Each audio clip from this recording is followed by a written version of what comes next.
Shining the Light with IUMC welcomes you to another Meditate at 8. Our Lenten meditation word for today is way. Have you ever lost your way? Perhaps you were driving somewhere and took a wrong turn, or taking a hike on a trail and missed an obvious sign and somehow left the trail. I won't go into the ugly details, but believe me, both can happen. The truth is, we lose our way in so many ways. We lose sight of what's important in our lives and take for granted the people who mean the most to us. We lose sight of what's important when it comes to our faith and to our relationship with God. Perhaps that's why the early church was called the Way.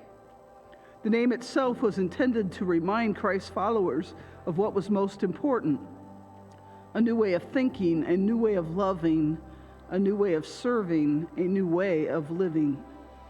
The way is a path of spiritual growth and discipleship that leads us closer to God.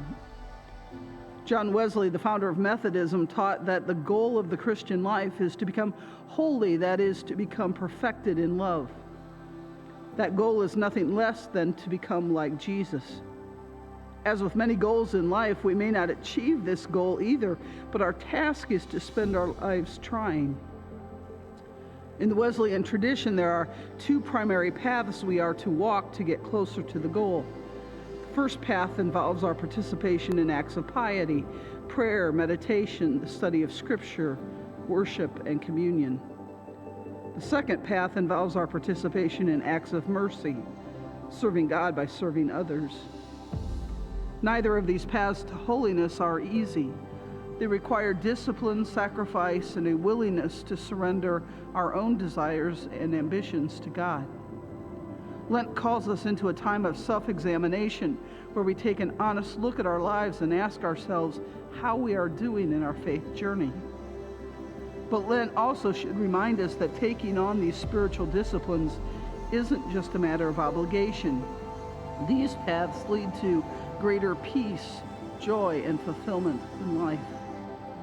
As you do a little self-reflection today, I encourage you to be strengthened and encouraged in your journey. Remember that no matter where you are on the path or how far from the path you have wandered, God's love and grace are here for you. This Lent, live into the promise of Jesus as recorded in John 10:10. I have come that you might have life and have it abundantly.